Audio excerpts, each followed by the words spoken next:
Evangelho de João, capítulo 17, a partir do verso 11, a oração sacerdotal de Jesus.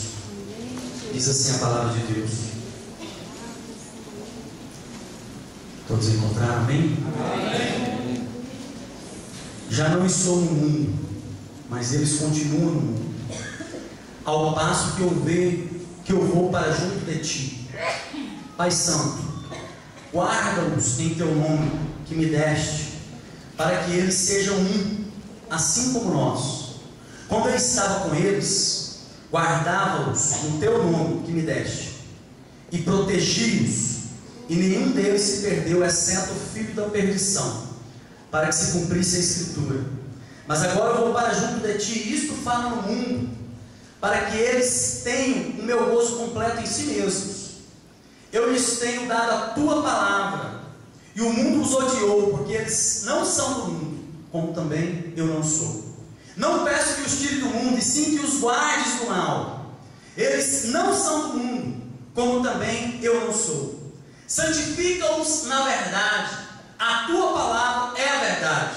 Assim como tu me enviaste ao mundo, também eu os enviei ao mundo, e a favor deles eu me santifico a mim mesmo, para que eles também sejam santificados na verdade. Não rogo somente por estes, mas também por aqueles que vierem a crer em mim por intermédio da sua palavra, a fim de que todos sejam um, e como és tu, ó Pai, em mim, e eu em ti, também sejam eles em nós, para que o mundo creia que tu me enviaste. Eu lhes tenho transmitido a glória que me tens dado, para que sejam um, como nós o somos, eu neles e tu em mim, a fim de que sejam aperfeiçoados na unidade, para que o mundo conheça que tu me enviaste e os amaste, como também amaste a mim. Podeis acertar, Deus. Pai Santo, te louvamos pela tua palavra que nós lemos. Esta palavra, Deus, ela tem poder para transformar vidas, ela tem poder para curar, para restaurar, ela tem poder, ó Deus, para vivificar. Eu te louvo, Senhor, por cada vida aqui presente. Eu te louvo, ó Deus, pelo impacto que essa palavra tem gerado no meu coração. Eu te louvo, ó Deus, pela visitação do teu Espírito Santo em nosso meio neste lugar. Muito obrigado, ó Deus, pelo derramar da tua graça, do teu perdão, das tuas misericórdias, e pelas tuas misericórdias, ó Deus, continue a falar conosco e a ministrar nos nossos corações, em nome de Jesus. Amém. Queridos, nós estamos imersos e saturados de uma cultura, e eu digo imersos e saturados, porque estamos aí contemplando tanta corrupção em vários segmentos, tantos escândalos, corrupção, violência, drogas e tantas outras coisas, guerras. E muitas vezes, queridos, nós não percebemos como essa cultura, que nós estamos saturados e estamos imersos, muitas vezes nós não percebemos o quanto ela é medíocre, o quanto ela é pequena e o quanto ela é rasteira. E essa cultura pequena, medíocre, rasteira, ordinária, que nos envolve e nos rodeia, é o que a Bíblia chama de mundo. E você me diz, pastor, o que é mundo? Queridos, é óbvio que na palavra de Deus, mundo tem várias conotações. Mundo pode significar o mundo habitado, a natureza. Quando a Bíblia fala de mundo, pode estar significando as plantas, os rios, os mares, os animais selvagens, os animais domésticos. A Bíblia também chama de mundo os seres vivos, os homens e as mulheres. Por isso que no Evangelho de João, no capítulo 3, verso 16, um verso tão conhecido, a Bíblia diz que Deus amou o mundo de tal maneira que deu o seu Filho unigênito, para que todo aquele que nele crê não pereça, mas tenha a vida eterna. Mas existe um mundo na Bíblia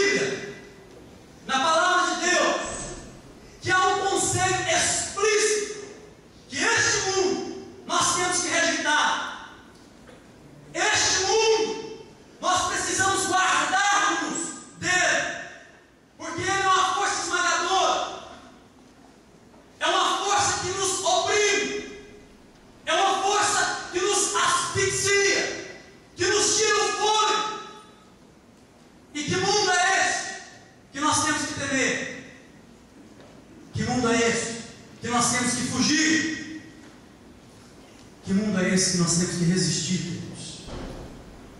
E que mundo é esse que nós temos que denunciar? É um sistema que escraviza enquanto promete liberdade. É um sistema que entristece enquanto está prometendo alegria. É um sistema que cansa, traz fadiga enquanto está prometendo paz. É um sistema que traz fadiga enquanto está prometendo descanso. O que é mundo nas Sagradas Escrituras? Deixa eu lhes dizer o que é mundo. Mundo, igreja, não é o governo. Quando eu estou falando de mundo, eu não estou falando do governo, eu não estou falando da televisão. Quando eu falo de mundo, eu não estou falando do cinema. Quando eu falo de mundo, eu não estou falando da revista. Quando eu falo de mundo, eu estou falando de um espírito maligno que governa a televisão, o governo, as revistas, os jornais. É um espírito, é uma força espiritual que está de alguma maneira com os seus tentáculos, como um polvo, como uma deusa de vários braços, tentando abarcar o sistema de vida no qual estamos inseridos. Isso é mundo.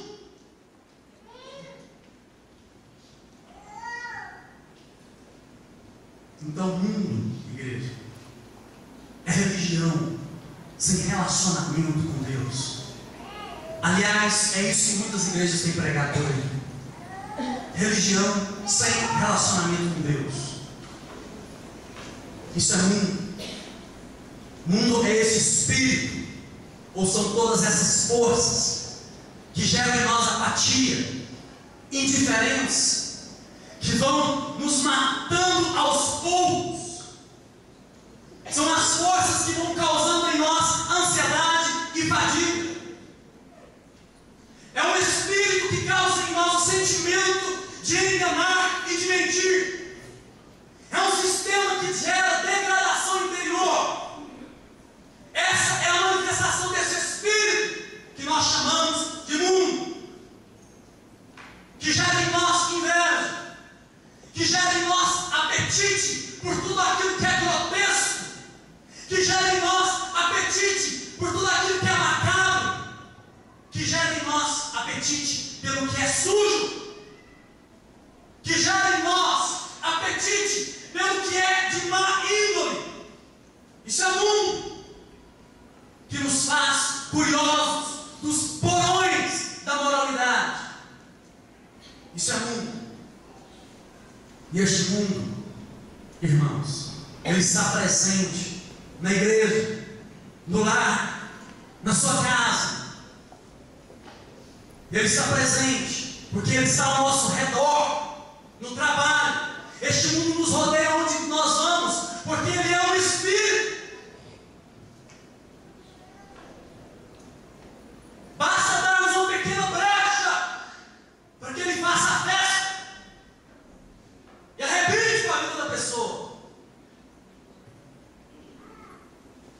Jesus, sabendo dessa força magnética que o mundo tem no coração dos homens, porque ele mesmo tinha experimentado essa força, e sabendo como é arrasador ser tentado pelo diabo, com o mundo, que Jesus orou na oração sacerdotal. A maior preocupação de Jesus, queridos, nessa oração é com o mundo. Se nós prestarmos atenção nessa oração, Jesus nos mostra e nos ajuda a vencer o mundo através dessa oração sacerdotal. Como? Em primeiro lugar, Jesus nos mostra que o mundo é um estado ou cultura que promove o isolamento das pessoas. Pedi para o tirar um pouquinho do médio e do agudo, está dando um pouquinho de microfone, por favor. No verso 11, Jesus orou pedindo ao Pai uma coisa. Ele disse assim: não ficareis mais no mundo, mas eles estão no mundo e eu vou para ti. Agora veja a oração: Pai, protege-os em teu nome que me deste, para que sejam um. Veja essa oração, queridos: protege-os para que sejam um. Protege do quê? Quando ele diz aqui: Pai, protege, Pai, cuida para que eles sejam um. Por que é que ele pede para que eles sejam um? E pede para que o Pai os proteja do mundo. Porque no mundo, igreja, nós somos isolados uns dos outros. No mundo, nós vivemos a filosofia do eu, o eu primeiro. No mundo, impera a filosofia do mais forte.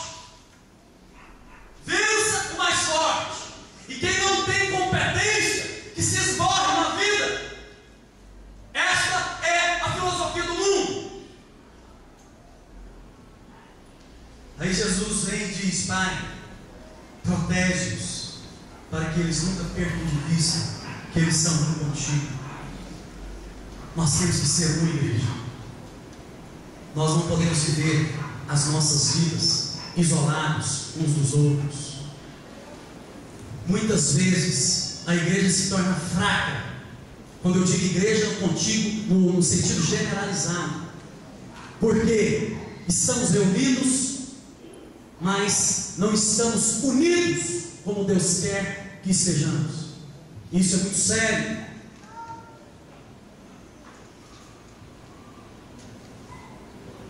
Então, queridos, essa filosofia do mundo, ela vai isolando as pessoas.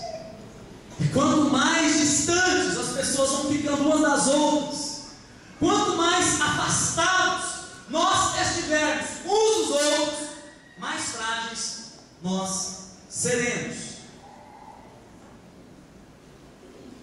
O mundo está nos ensinando a sermos isolados, porque a vida é uma correria, de um lado para o outro, correndo. Estamos envoltos a uma cultura secularizante. Secularismo, que chama consumismo, que chama materialismo, que chama individualismo e também o narcisismo.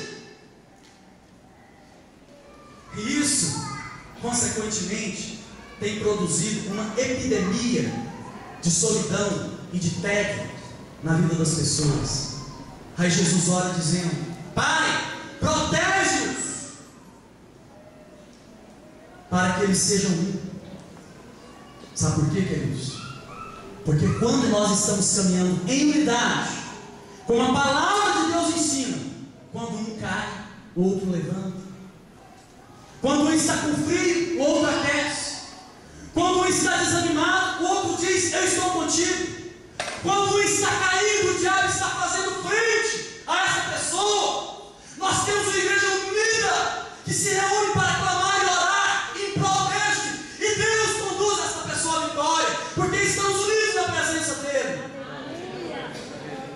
É por isso que no Salmo 133 diz: ó, quão bom e agradável é que os irmãos vivam em união, porque o Senhor derrama ali a sua bênção, que é como o óleo que desce pela barba, a barba de Arão.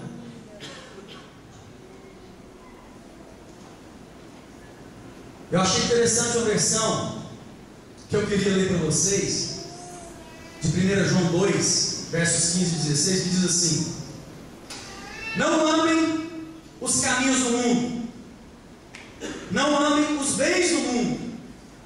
O amor ao mundo anula o amor pelo Pai. Praticamente tudo que se passa no mundo, o querer o seu próprio caminho, o querer tudo para si, o querer parecer importante, não tem nada a ver com o Pai. Segundo lugar, queridos, este texto nos ensina, Jesus nos mostra que o mundo é um estado ou uma cultura de morte e de violência. No verso 12, veja no verso 12 como o mundo é um mundo de morte e de violência. Enquanto estava com eles, eu os protegi e os guardei no nome que me deste. A proteção aqui é uma proteção da violência. Guardei no teu nome, porque o mundo é um mundo de violência. Vejam que é uma cultura de morte e de violência. Sabe por quê, igreja? Porque este mundo tem um príncipe. E o príncipe deste mundo é Satanás. Que é tão forte essa cultura de morte que a palavra de Deus nos diz em 1 João 5,19 que agora o mundo inteiro jaz no maligno. Sabemos que somos filhos de Deus e que o mundo jaz no maligno. E vocês sabem que o verbo jazer aplica-se apenas a defunto, a morto. Aqui jaz fulano de tal. E a palavra de Deus nos diz: agora, filhinhos, sabemos que somos de Deus e que o mundo jaz no maligno. Que maligno é esse? É o maligno da violência, da cultura de morte. E Jesus diz: eu os protegi porque ele é louco. Existe um mundo, igreja, que é dominado pelo espírito de lobo, espírito de lobagem, espírito de lupus, que é lobo em latim. O que é esse espírito, pastor Leonardo? Um querendo levar o outro, um querendo passar o outro para trás. É assim que funciona. Se você é funcionário, colaborador de alguma empresa grande, certamente você já sentiu isso na pele. Não dê moleza que eu passo em cima de você. Fique esperto, porque senão eu lhe passo para trás. É o espírito de lobagem, que é o espírito do mundo que impera nos negócios, louco nos negócios. Espírito de lobagem também dentro dos lares, no relacionamento entre o cônjuge e também entre os filhos. Cultura da violência, cultura da esperteza, cultura daquele que está pronto para dar o bote. Basta você baixar um pouquinho a guarda.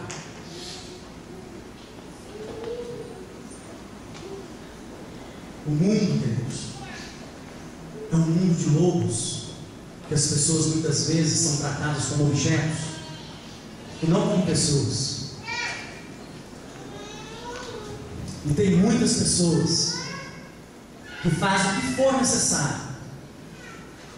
Se for necessário fazer uma escadinha de cadáveres para alcançar o objetivo que ela tem, ela vai fazer.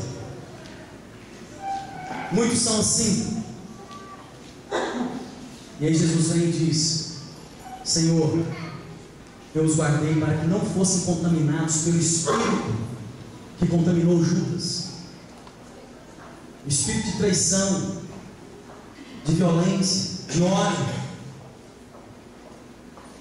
E muitos, igreja, quero lhes dizer algo muito sério. Muitos um dia vão olhar para trás e vão perceber quantas vezes ouviram a palavra de Deus, mas não deram importância, não deram ouvidos. E certamente o choro dessas pessoas vai ecoar pela eternidade, e será um choro de dor, e será um choro de lamento, porque não tem dado crédito à palavra de Deus. Mas maior é o que está em nós do que o que está dentro. Amém? Glória a Deus. Nós somos guiados pelo Espírito Santo. Terceiro e último lugar, o mundo é um estado ou cultura onde imperam forças do mal, e tais forças rejeitam, odeiam, como diz o texto, os ensinamentos da palavra de Deus. O texto diz assim, no verso 15: não rogo que os tire do mundo, mas que os proteja do maligno. E esse mal aqui é mal com M maiúsculo. Queridos, deixa eu dizer uma coisa para vocês.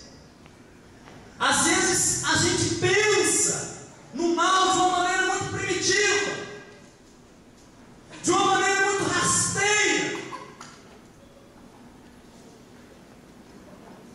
A gente acha que mal maligno. Tem igreja que acha que mal é a mulher cortar o cabelo, que acha que mal é a criança jogar bola. Nada contra doutrinas de homens, mas queridos, nós estamos lidando com um ser milenar. Satanás não nasceu ontem, não. Satanás é um ser que andou com Nero, com Hitler, com Stalin, com pessoas dessa estirpe. O diabo não é um ser grotesco, primitivo.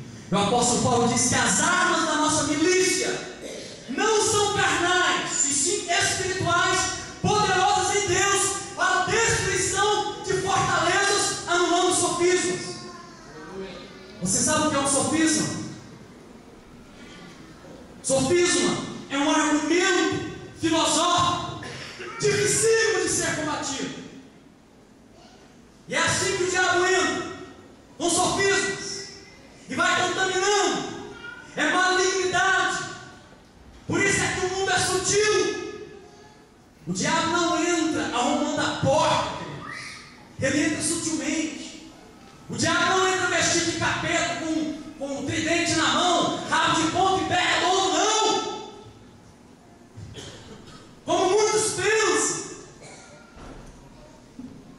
Mas ele entra sutilmente, contaminando o tecido, se é que vocês entendem, corrompendo mentes, para enganar, se possível, através desses sofismas, os próprios escolhidos. Você sabe qual é o caminho mais seguro para o inferno?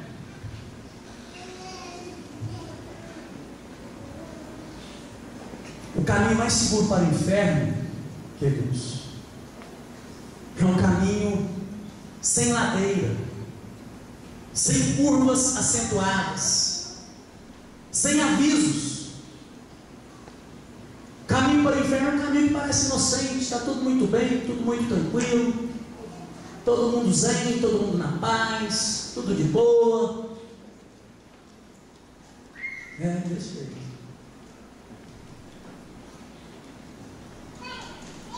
Porque o mundo é um espírito de uma capacidade de sabedoria milenar. Já andou com pessoas como Nabucodonosor, Alexandre o Grande, Nero e por aí vai. Ele não foi criado semana passada. É por isso que John Wesley definiu o mundo e maligno como tudo aquilo que esfria as minhas aflições, que rouba o meu desejo pelo que é de Deus, pelo que é eterno, tudo aquilo que coloca a minha atenção no que é efêmero, no que é passageiro. Isso é mundo, por mais inocente que pareça. E o sistema do mundo está calcado em 4 palavras: fama, fortuna, prazer e poder. Nessas 4 palavras, este sistema está calcado. Fama, desejo de ser conhecido, de ser notório, holofotes em cima de mim. A fama, aplausos. Fortuna, o dinheiro abre todas as portas, possibilita todas as coisas. Fortuna. Prazer, tudo que o meu coração desejar eu quero. Tudo que eu tiver vontade será meu. e poder, a capacidade de manipular e dominar, de ter debaixo das minhas mãos o sim e o não. Quando este sistema, queridos, ele entra, esse sistema chamado mundo, quando ele entra na igreja, na família, no lar, na política, onde quer que seja, quando ele entra, ele acaba, ele mata, ele sufoca, ele destrói, ele arrebenta. É por isso que as coisas estão como estão, porque as pessoas estão rejeitando os ensinamentos de Deus para servir ao maligno.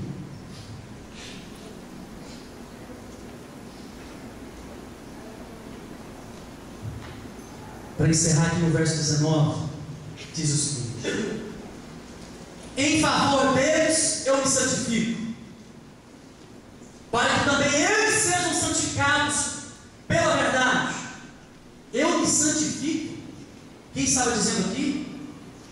Era Jesus, sim ou não? Jesus já não era santo, sim ou não? Como é que no verso 19 ele disse: eu me santifico? Porque quem se santifica é quem melhorou.